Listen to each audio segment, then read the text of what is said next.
Welcome to Two Hopped Broads. Whoop whoop. Yay. I'm Dee. I'm Trixie.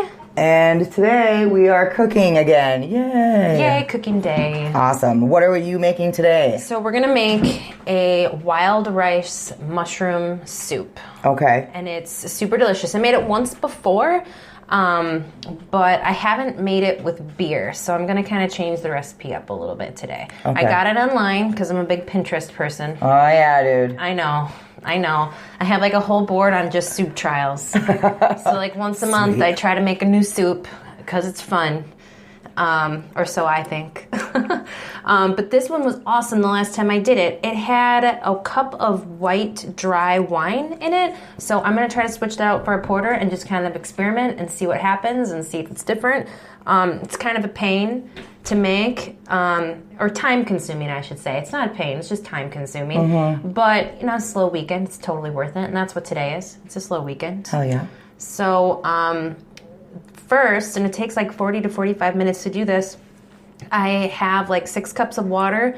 It calls for like a thyme, like if you cut the plant of thyme, mm-hmm. like dried, a spring of thyme. But, you know, it's not in season right now, and I'd prefer to do it in season, so I put like a 1/4 teaspoon of thyme into the water with a whole garlic clove that's peeled but not cut, and then a little bit of salt and the wild rice. And it's going to boil and simmer for 40 to 45 minutes or until it's soft, and then you just kind of set it aside. So okay.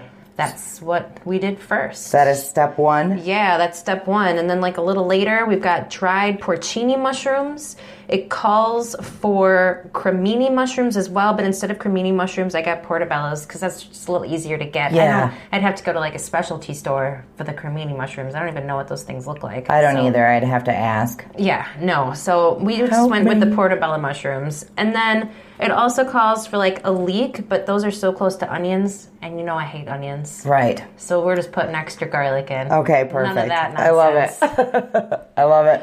I'm one of those people that takes a recipe and then dissects it. Oh, sure. Absolutely. Well, that's 90% of the fun, right? Yeah, right. So anyways, the wild rice is boiling. We just kind of have to wait until the next step. No point in starting. So all right. Simmer on, and we're going to pick out a porter. All right. And we were looking around at the different porters we had here. Yeah, we have the Barley John's Returns. It's a Dark Night Imperial Porter. Mm-hmm. And then we have the classic Contorter Porter. Right. And then we have a Winter Solstice Porter from Lake Louis. Perfect. So, yeah, 3 to kind of choose from and taste test, and we'll figure out which one we want to put in. Awesome. Okay, so the first one up on the test circuit. I'm totally going with the classic Contorter Porter first on the test circuit. I kind of thought about this one because it has more of like an English thing to it where it's dry, but like dry chocolate. Mm-hmm. And even though it's dry, it's really smooth. So I thought, well, if it's dry, and the recipe originally asked for dry white wine, maybe we go with that. Right. But I wanted to experiment with a few others. And this is from Ale Asylum. Ale Asylum, yes, ma'am. This is really soft, though. Awesome. It's a classic. They've had it for a really long time. And I had the Hathaway from Ale Asylum made a Contorter chocolate cake. Oh, yeah, I bet she does. She's a great cook. Yeah. And I think they have actually that recipe up on the Ale Asylum website. Oh, do they? Yeah. Oh, so go to the Ale Asylum website because Hath knows what she's doing. Yeah, she does. And this one's only 4.8% alcohol, so super easy drinking. Mm-hmm. Yeah. Yeah, I would have thought that would have had higher alcohol content for as big as it looks and feels. But you can chug them. Go to Pound Town. Our friend from Lake Louis, Tom Porter, he has a Baltic Porter. It's called the Winter's Mistress. Ooh la la. I haven't tried this one yet. You know what? I don't think I have either. Ooh. Oh. It's definitely a sweeter porter. Yeah, it is. Yum. Oh my God. God, it's almost like there's cherries in there. Totally. There's definitely like a mild sourness to it. The cherry factor? Yeah. Raspberries and tiramisu. Ooh. Oh, raspberries and tiramisu. Raspberries and tiramisu explains it all. Oh, he should be putting that on the label so it sells. I know. So tiramisu, who doesn't like tiramisu? I don't know. That is like a dessert porter right there. and 7% alcohol. So a little more on the upper alcohol spectrum. Look out. You know, when I did radio in Milwaukee, my boss, he didn't like my name. He made me change my name, and I had to go into the office with this whole list of possible names for my on-air persona. And he picked Cherry. I had to be Cherry on the air. Isn't that terrible? That's awful. Because I only think of one thing. Strippers. Thank you. You know? That's like the girl I went to kindergarten with, and her first name was Candy, and her last name was Kane. Oh. You're just setting her up for failure. Or epicness. I guess it just depends on how you look at it. Only an opinion. Don't judge me. She was a really good friend. I liked walking home from school with her, but like her name was totally Candy Cane. That's crazy. Yeah. Hopefully it was Candace. Right? Hopefully it was Candace. Like, let's just cross our fingers, say a little prayer, and be like, hopefully someone was thinking the delivery room. Well, I can't remember who it was, but someone, I would say it was not in my immediate circle, nor the circle after that, but the circle after that. They had a kid, and they named it Shatan, but it was spelled Satan. Oh, come on. Satan. So I was like, this kid's going to be... who's going to pick his resume, dude? We need to think ahead here. That's exactly right. Like, I don't know. Like, we really thought about that in naming our kids. Yeah. Like, is this an adult name? Is this a cute little boy name? Right. But can he grow into it? And then you think about everything you can rhyme with it to make fun of him. Exactly. Or can it be shortened? And what is it going to be shortened to? Because kids are dicks. I know. Yeah. Kids are mean. Like, name your kid so that they're not made fun of. Do them a favor. Yeah. Help them out, man. The Winter's Mistress, definitely too sweet for the soup. I think it's too sweet for the soup, but I love drinking it. That might be like my side beer for the rest of the day. That's pretty fantastic. Yeah, so now we're going to get into the aged Imperial Porter from Barley John's Brewing Company, and that's New Richmond, Wisconsin. Mm-hmm. Apparently, this is the first canned barrel-aged beer in Wisconsin. Ooh, trailblazing. So that's pretty cool. I was looking at their website, too. Their gnome is their main. It's like their own little mascot. Oh, yeah. Garden gnome guy. In fact, can I read the label of the can? Because I like it. For sure. Dark Knight. This brooding porter is aged in the same barrels used for the Dark Knight. The second use of these barrels highlights the wood tannic vanilla notes, plus hints of mocha, dark fruit, caramel, roasted malt, and chocolate. Be it gnome with the night. Enjoy. Awesome. I love it. Little puns in there and stuff like that. Just shows creativity. Beer people are good at that. I know. Creativity. Mm-hmm. It's a lot bigger one. It's smooth. I was expecting more of an alcohol, alcohol presence to it, but it said it's like the second time it's used. So I think the first time it gets pulled out. Sure. More. Yep. And then that's just the lingering side effects to it, which I really like. Nice. I prefer barrel-aged beer that tastes like that versus the ones that are just the slap. I might as well be taking a shot of liquor. The super boozy ones you're not for. I can appreciate both of them.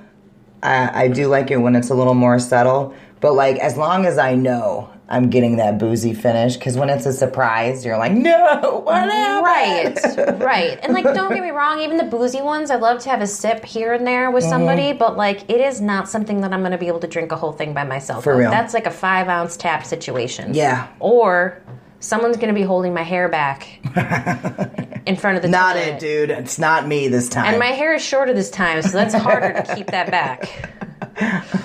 All right, so what one do you think you're going to go with here for the soup? Well, I think you said this earlier. You kind of predicted we'd go with the big boy here, the Dark Knight Returns, because I think the alcohol percentage is going to lift that up, and I think that booziness is going to replace the wine booze that got put into it a little better before. Word. The Contorter Porter is good, but I just don't think the alcohol content is enough to be able to cook with. Yeah, or to pack that. And I think the other one, you're right, it's just too sweet. So, yeah, let's go with the Barley John's Dark Knight Returns. All right, so what's the next step? All right, so now we're going to boil water. And then we're going to put 1.5 cups of boiling water into like a little dish. and put 1 ounce of dried porcini mushrooms. So these dried mushrooms, you go to the mushroom area and like, you know, those little dried packages of herbs and stuff, they have those on like all of these crazy mushrooms, like dried mushrooms and I had stuff. no idea. Yeah, I know. You learn something new every day. The first time I made the soup, I always know it's going to take me a really long time in the grocery store when I'm making a new soup because of all these like new things I don't have. Yep. But yeah, there's like tons of different kinds. So we got porcinis, Porcini. So if I'm not saying that right, I'm not saying it right. But we're going to put the porcini mushrooms inside of the hot boiling water and let it sit there for about 15 minutes. Okay. So yeah, I think it's just going to like moisten them up and, sorry, wrong word. Moist. Yeah. But anyways, set those aside too, and the rice should be done in a little bit. Awesome. Okay, so we're making the soup. All right, so I'm going to totally look at my directions here because I've only made this once before. Okay. 1 tablespoon of butter, room temperature. I'm going to cut that out.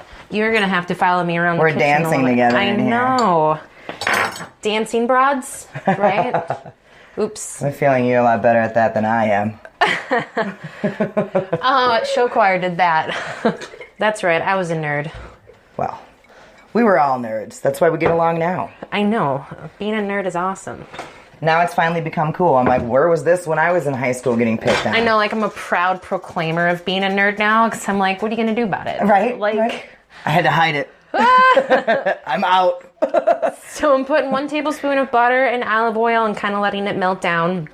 And then we're going to add either the cremini mushrooms, which is what the soup actually calls for, but I have the portobellas. Awesome. And it calls for 12 ounces. I bought a 16-ounce thing, and I don't know what I'm going to do with the leftover mushrooms, so I'm putting the whole thing in the pot. Yeah, why not? It's kind of one of those, like, learn to cook as you go. And I'm like, man, more mushrooms is always great for me. Yeah, who cares about that? So we'll let that melt. So we're going to add the cremini mushrooms. X the leek, unless you folks like the leek. We'll put the link to the recipe onto the podcast for you. Mm-hmm. So if you like leek, go for it. But I cut up extra garlic, and we're just gonna add the mushrooms, the garlic, and then a teaspoon or a tablespoon of tomato paste, which I thought was weird at first, but I think it thickens it up and it makes it a darker color. Okay, yeah, that makes sense. Yeah. So yeah, we'll add that next, and then kind of let the liquid release from the mushrooms and stuff. And when that starts to happen, we'll move on to the next step, which is the flour and the beer. All right, awesome. Yeah, we got the other dried mushrooms soaking in the hot water to rehydrate them. It smells really good. Yeah, if you're a Grateful Dead hippie, it smells great. Yeah, totally. It totally smells like that kind of a concert. Without a doubt. Very true. Very true. All right, so we'll check back in and finish making the soup here. Awesome.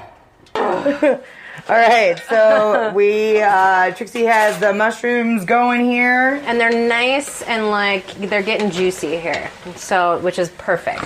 And then I'm going to do the 2 tablespoons of flour to thicken it up and like mix that in. So I'm putting those in right now. And I've got our cup of the Dark Knight Returns beer ready to go. Okay. So I'm mixing that up. Ooh, and it gets like super thick. Thicker than a snicker. Mm-hmm. And so we'll add the beer and the vegetable stock to it. Ooh, look at it simmer. Oh, yeah. Oh, the smell with the porter and the mushrooms is great. We made a good choice. This is going to be awesome. We made a good choice. So I'm going to add the vegetable stock into it. And then we'll take the rice. The rice should be about done here. So we'll drain the rice and add that in a few minutes. But we're going to let this simmer for like 15 more minutes with the vegetable stock and the beer. Okay, awesome. And just really let it cook down. And we'll plop the rice in. And I think we'll come back and like tell everyone how amazing it is and they have to do it themselves. Hell yeah, dude. We're all over it. Soup day, bitches. Cream. All right, so we just added heavy cream and soy sauce to the mushroom broth. Just a tablespoon of soy sauce and then a half cup of heavy cream. And we're just going to let the heavy cream warm up in here, and we're going to try it. All right. Doesn't this look delicious? It looks fantastic. The house smells so freaking good right now. Ooh, yum. Yum, yum, yum. And then On a really geeky side note, I make this all the time. And anytime I have friends over making beer, I always make these pretzels. So you take a whole bag of pretzels, a cup of olive oil, a teaspoon of dill, a teaspoon of garlic, and then a package of ranch, and you mix it up for like an hour on and off, and you bake it at 270 for 10 minutes. Oh, yeah. They're like crack. You cannot put them down, and it's amazing. And who doesn't like a pretzel while they're drinking beer? Right. Just look around at a beer festival. That's right, it's dude. It's a thing. Maybe not with like dill, garlic, olive oil on your chest, but yeah. Don't judge my chest. But Try not to. peanut butter and jelly, dude. Pretzels and beer. It's the best combo. I hate peanut butter and jelly. Something's wrong with me. It's all right. I'll overlook this. Okay, thank you. I appreciate it. You're welcome. So are we on the final step of the soup? We're It on the just has final to simmer step. for a It's bit? just going to simmer for a little bit, and we're going to eat. I'm taking the bowls out now, man. Awesome. I wonder too, because I make a French onion soup. Ooh. I wonder if you could do a dark beer and substitute for the red wine. I bet you could. Oh, snap. I bet you could even do a sweeter beer. We got to try that. Like a dessert beer with it. That's it. That's going to be our next soup day. Okay, you're in charge of that one, lady. Oh my God. We're going to be crying though, all the onions we got to cut up. Yeah, I'm going to leave the room while you cut the Oh, onions. you hate onions though. You're not going to like French onion soup. Does French onion soup taste like onions? No, tastes like French people. I don't know what French people taste like, Dee. Well, I'm not a cannibal. you're about to find out. All right, we are here with the finished product. It was so good. It's second time I made it, and the first time was with the wine. The first time there was just a little more of sharpness to it, and it was still really good, which made me want to do it again. But with the beer, it's like almost like more savory and smooth. So when we link up the recipe from my Pinterest board, substitute the wine for a porter. Experiment with the porters, but I totally love the beer more than the wine. Absolutely. If I did it again, I would replace it again. It's fantastic. Delicious soup, highly recommended. Everything will be linked for you on the Facebook page. All right, thanks for listening to Two Hot Broads. Eat it up. Gotta eat my soup.